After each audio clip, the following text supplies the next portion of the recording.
My friend, many see only the eastern roots of my philosophy, but today I reveal a deeper truth. When people speak of Bruce Lee, they think of Eastern wisdom, the flowing movements of Kung Fu, the stillness of meditation, the balance of yin and yang. And yes, these were my foundations. As a boy in Hong Kong, I immersed myself in the teachings of Taoism.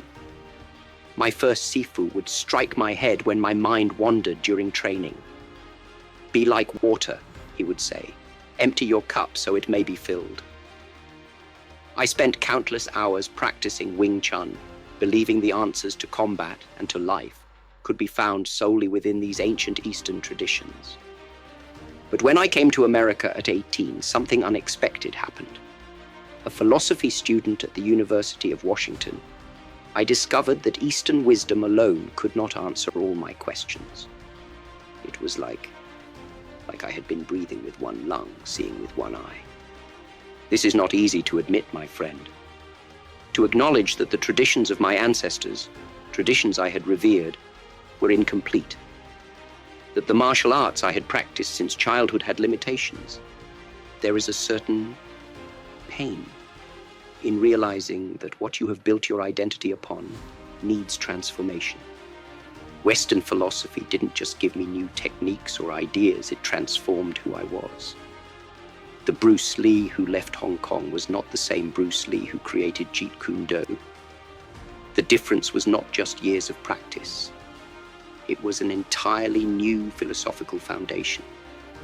Philosophy, like water, must flow where it is needed, not remain trapped in the vessels of tradition. Water that does not flow becomes stagnant.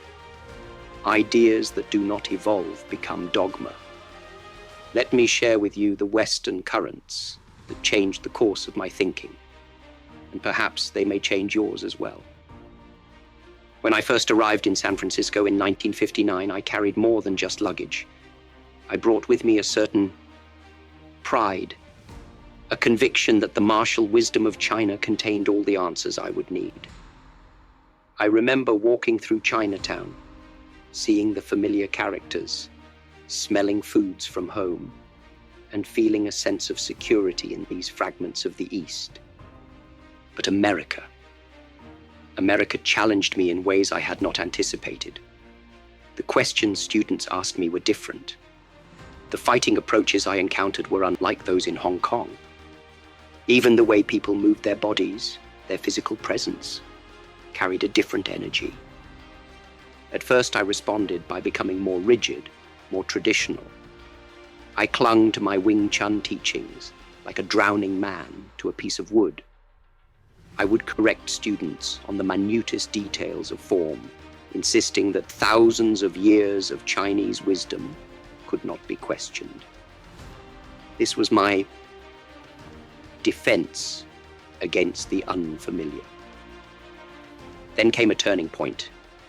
In 1964, I faced a challenge match with a Chinese martial artist who objected to my teaching non-Chinese students. I won the fight in 3 minutes, but something troubled me deeply. Despite my victory, I realized my techniques had become mechanical.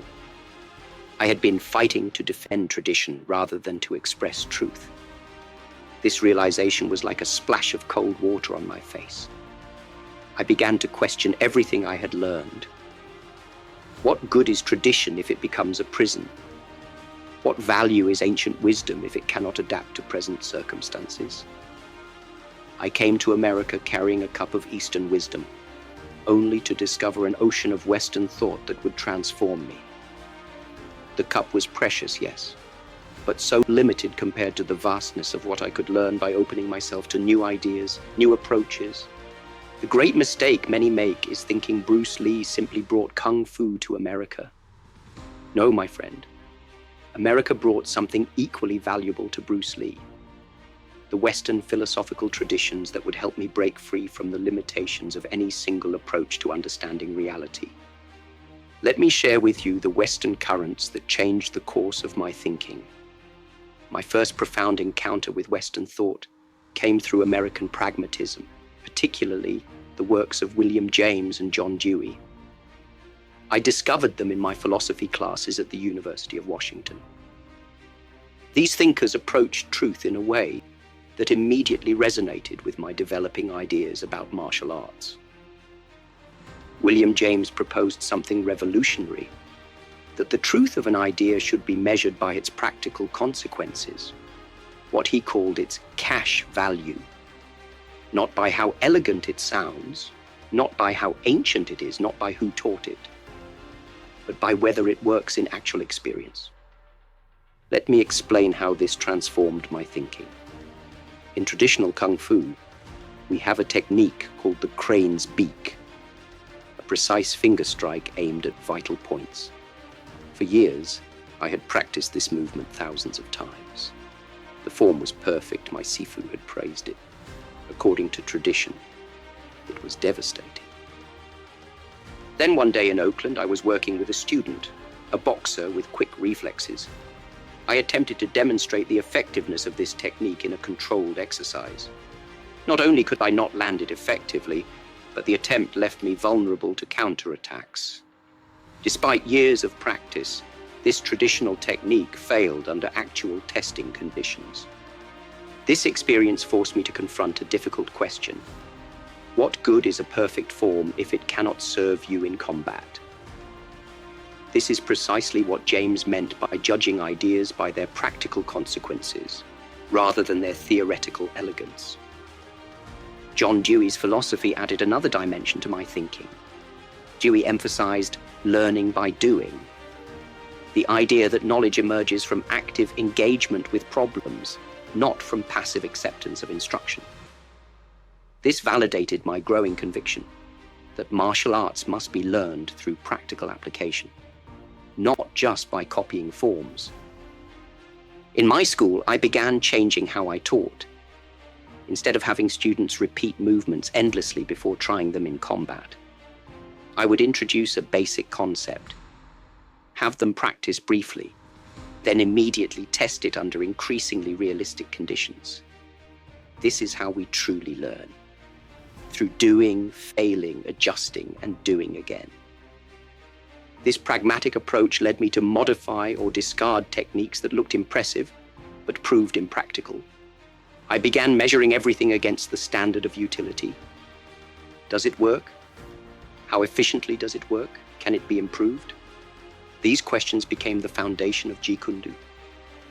But pragmatism alone wasn't enough. I needed to understand the deeper experience of movement itself. The question wasn't just what works, but how we experience what works, how the body knows what the mind has not yet formulated. The second Western philosophical tradition that profoundly shaped my thinking was Phenomenology, particularly through the writings of Edmund Husserl and Maurice Merleau-Ponty. Phenomenology may sound complex, but it addresses something we all experience: how we directly perceive and interact with the world before thinking about it. Think about driving a car. When you first learned, you had to consciously think about every action. Turn the key, press the clutch, shift gears. But now, your body knows what to do without conscious thought. This is what phenomenology explores, our direct, immediate experience of the world through our bodies. Merleau-Ponty wrote about embodied consciousness, the idea that the body isn't just a physical object controlled by the mind, but a way of experiencing and knowing the world. When I read his work, I found philosophical language for what I had intuitively understood about martial arts. The body must listen for what works. Empty your mind. Be formless, shapeless, like water. When you put water into a cup, it becomes the cup. When you put water into a bottle, it becomes the bottle. When you put it into a teapot, it becomes the teapot. Water can flow, or it can crash.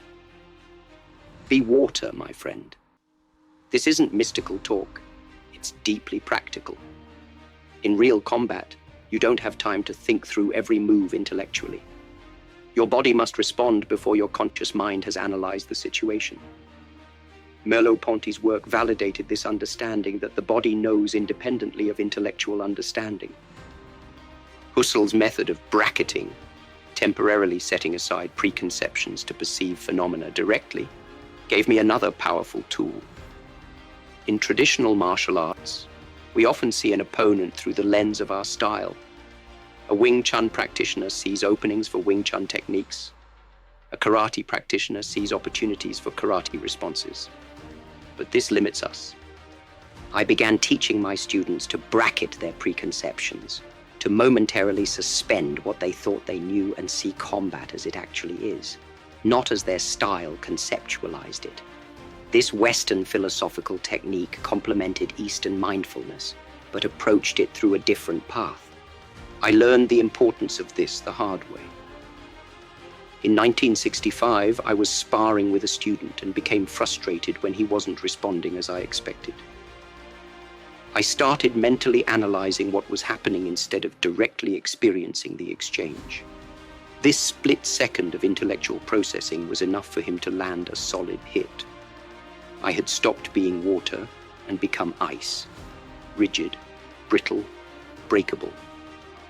After the session, we laughed about it. Sifu got caught thinking too much, he said, and he was right. I had allowed intellectual analysis to override bodily knowing. This wasn't just a physical lesson, but a philosophical one about the primacy of direct experience over abstraction. Yet understanding the body's wisdom wasn't enough. I had to confront the question of identity itself. If I wasn't defined by traditional forms, if I was to be formless, shapeless, like water, then what exactly was I creating? Who was I becoming?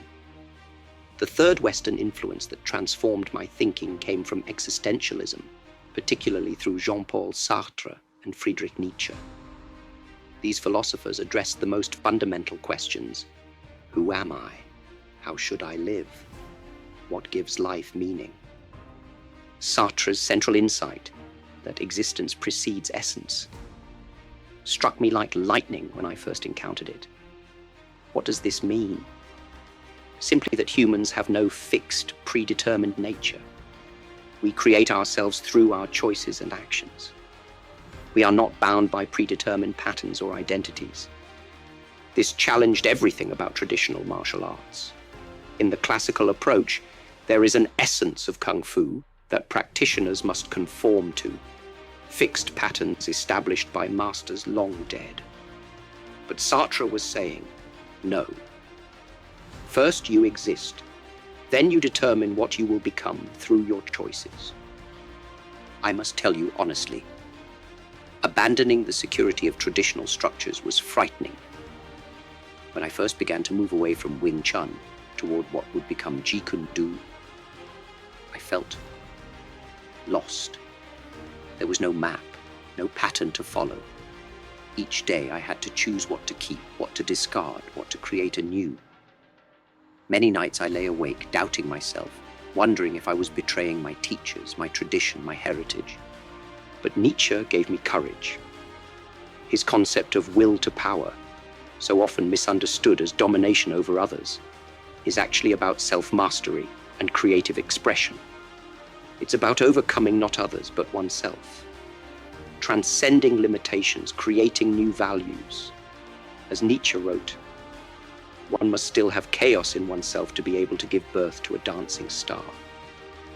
This philosophical foundation supported what became my most famous advice. Express yourself honestly. Not copy the masters exactly. Not perfect the classical forms, but express your truth through your movement. In traditional training, students become what I call mechanical men, perfect in form but lacking in spirit. They move like robots programmed by others. I have seen practitioners who can perform the most complex forms flawlessly, yet cannot adapt when faced with an unconventional attack. They have mastered shapes, but not substance. Ask yourself, my friend, are you expressing someone else's truth or creating your own? Are you merely reciting lines written by others, or are you writing your own story? The difference is everything. When I teach now, I no longer demonstrate a single correct way to move. Instead, I show principles and encourage each student to find their own expression of those principles. One student might be powerful and direct, another quick and evasive. Both can be effective if they are authentic expressions rather than imitations. But this freedom created a new problem: how to communicate authentically when words themselves create confusion. If each person must find their own way, how can we share knowledge without imposing fixed forms? The fourth Western philosophical tradition that transformed my thinking was linguistic analysis, particularly through Ludwig Wittgenstein and Alfred Korzybski. These thinkers examined how language shapes, and often distorts, our understanding of reality. Have you noticed how martial artists can argue endlessly about whose style is superior without ever testing their claims? I have witnessed heated debates between practitioners who insist their approach is true kung fu, while others are not authentic. Yet when you ask them to demonstrate, each performs techniques that are clearly different, yet each calls it by the same name. Words are like cups trying to hold water, necessary but limiting.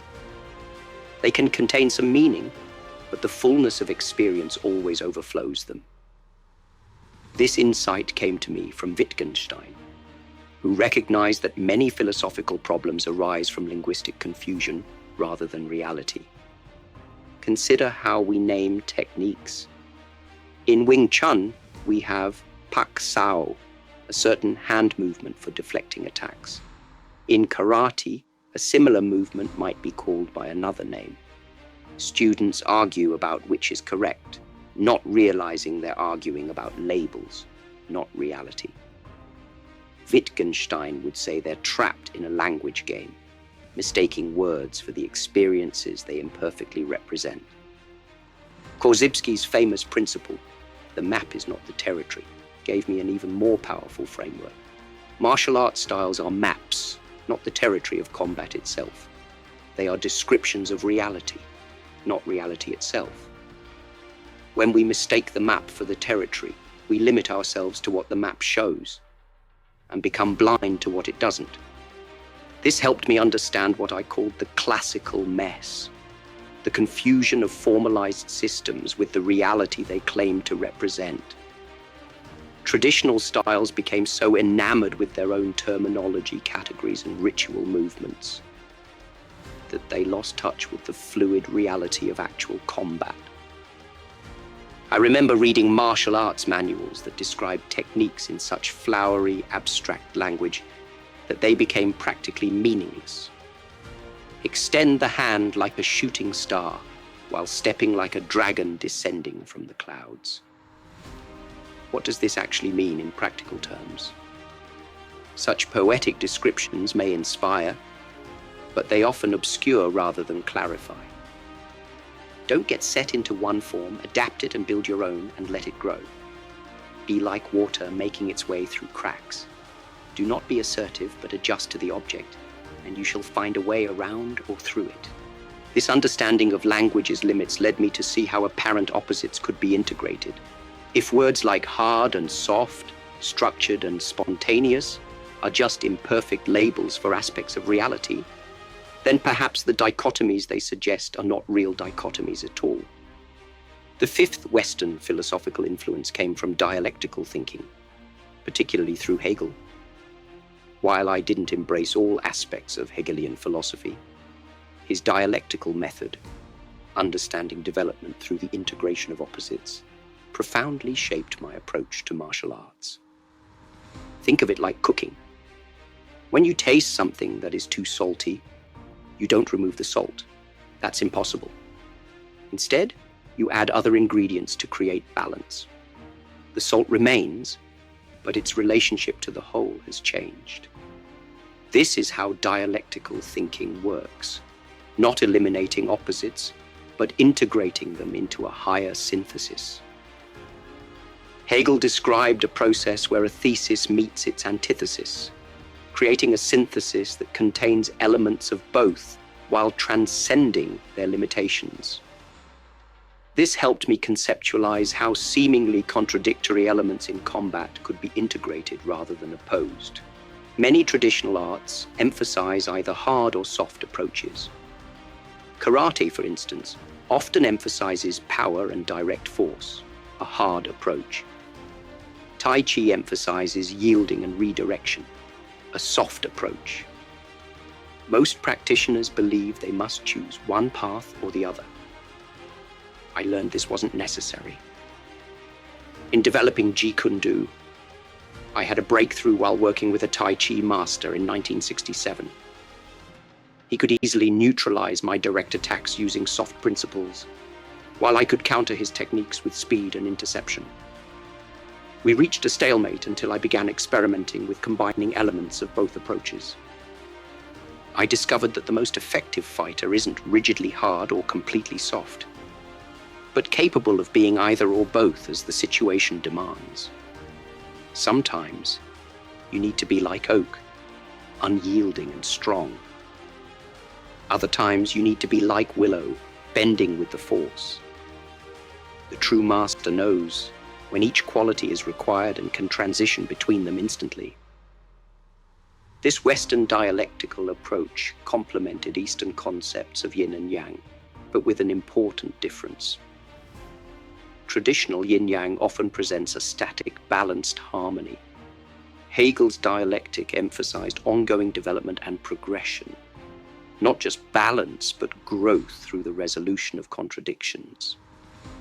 Why choose between strength and flexibility when the true master embodies both?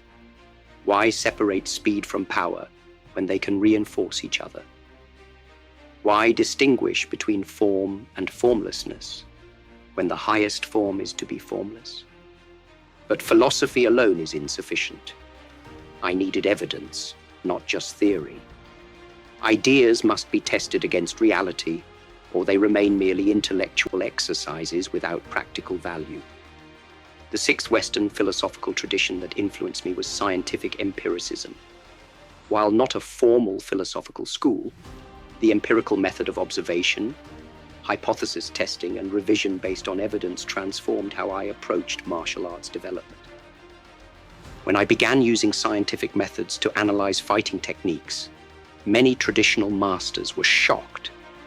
One elder Sifu in San Francisco told me I was disrespecting the ancestors by questioning established forms.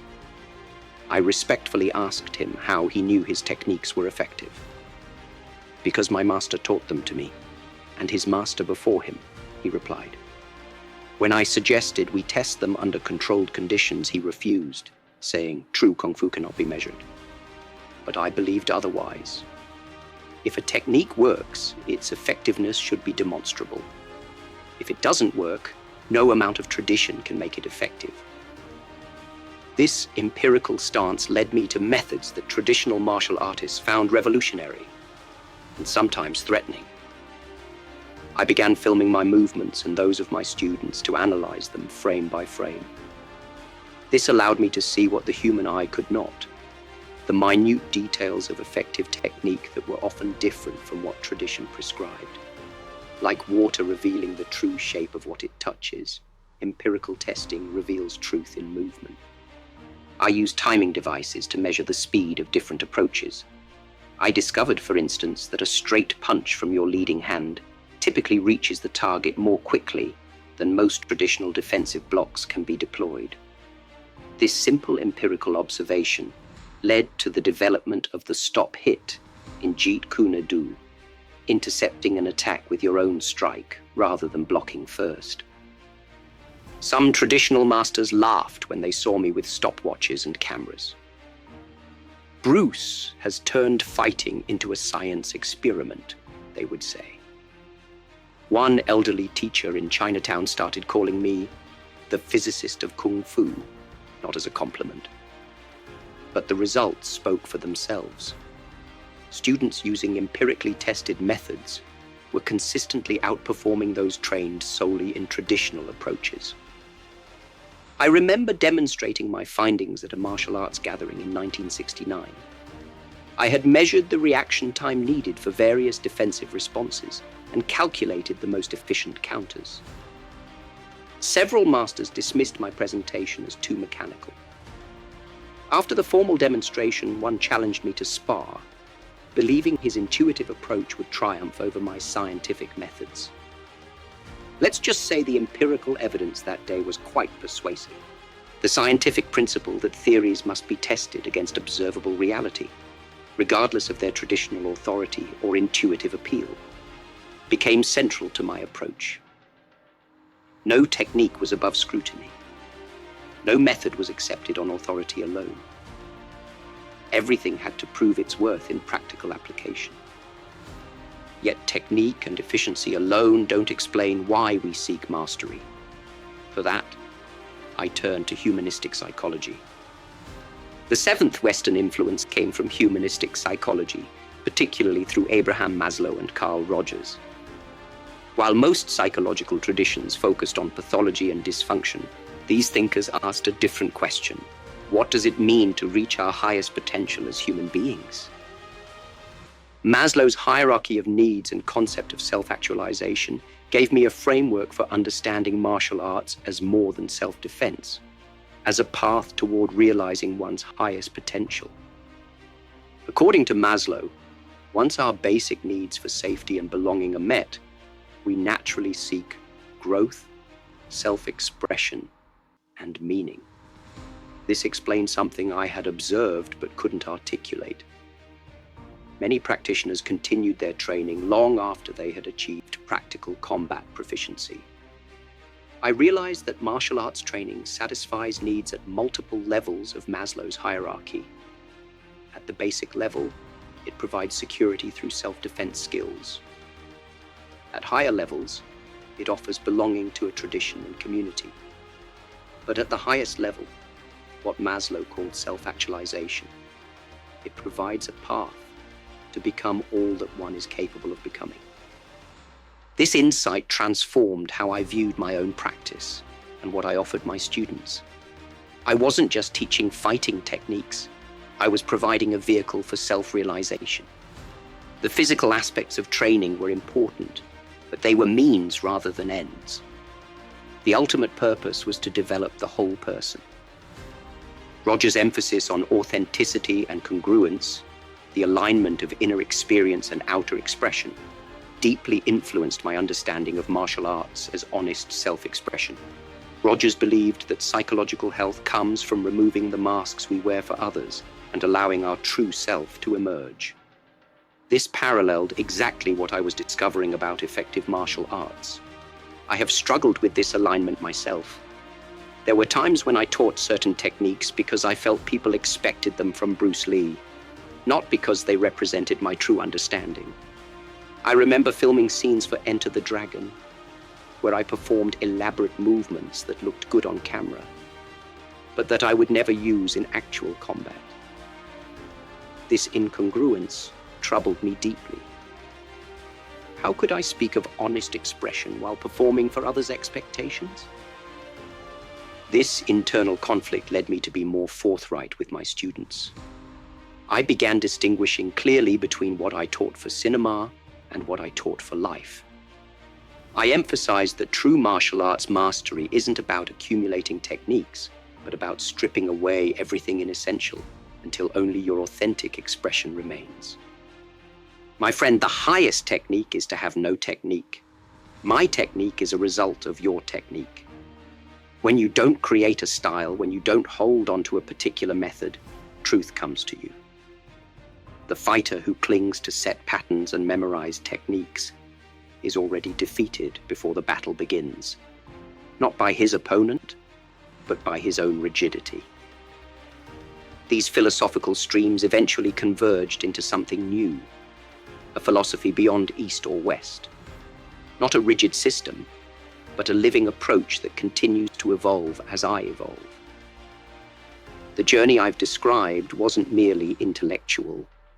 Each philosophical encounter transformed not just my thinking, but my very being. The Bruce Lee who stands before you today is not simply Chinese wisdom in an American context. I am something new, something that had not existed before. When I look back at my evolution, I see how each tradition contributed to who I've become. From pragmatism, I learned to value effectiveness over aesthetics. From phenomenology, I discovered how to trust the body's wisdom. From existentialism, I embraced the freedom and responsibility of self-creation. From linguistic analysis, I recognized the limitations of fixed systems. From dialectical thinking, I integrated apparent opposites. From scientific empiricism, I subjected all claims to rigorous testing. From humanistic psychology, I understood martial arts as a path to self-actualization. These Western currents joined the Eastern streams within me, creating not a lake, but a flowing river that carved its own path. This integration wasn't always comfortable. There were moments of profound disorientation when familiar landmarks disappeared. There were times when I felt caught between worlds, too Western for traditional Chinese masters, too Eastern for Western audiences. But through this struggle emerged something genuine, a philosophy that didn't belong exclusively to East or West, but transcended cultural boundaries while honoring the insights of both traditions. Jeet Kune Do is not a style, but an expression of this philosophical integration, a physical manifestation of ideas that once existed only in words. I now understand that hardness and softness are not opposites, but complementary aspects of the same reality. That tradition provides a foundation, but not a limitation. That techniques are expressions of principles rather than ends in themselves. That true mastery comes not from accumulating knowledge, but from simplifying it to its essence. The circular movements of Tai Chi, the direct strikes of Western boxing, the joint locks of Japanese Jiu-Jitsu, the flowing combinations of Wing Chun, all these have their place not as separate techniques to be memorized, but as expressions of universal principles to be understood and embodied. This brings us to the ultimate question. What does this mean for you? Your journey cannot be identical to mine. You must find your own integration, your own expression. My path is not a blueprint, but an example of what is possible when you refuse to be confined by artificial boundaries between ideas. We began this conversation with a misconception, that my philosophy is purely Eastern. I hope you now see that true wisdom cannot be contained by geographic boundaries or cultural traditions. My journey took me from East to West and beyond, to a place where such distinctions lose their meaning. Understanding comes not from choosing between traditions, but from transcending them. The Western philosophers I encountered didn't replace my Eastern foundations. They completed them. They provided new language for truths I had intuited but couldn't articulate. They challenged assumptions I didn't even realize I held. They offered perspectives that expanded my vision beyond what any single tradition could provide. This is the deeper truth I want to share with you today. Philosophical boundaries, like national boundaries, are human creations, useful fictions that organize our thinking but can limit our growth if we mistake them for reality. The categorization of wisdom into Eastern and Western serves a purpose, but ultimate truth transcends these categories. Your own path to understanding will be unique. You will encounter different influences, face different challenges, and create your own synthesis. What matters is not which traditions you draw from, but the spirit in which you approach them, with openness, critical thinking, and a willingness to test theory against experience.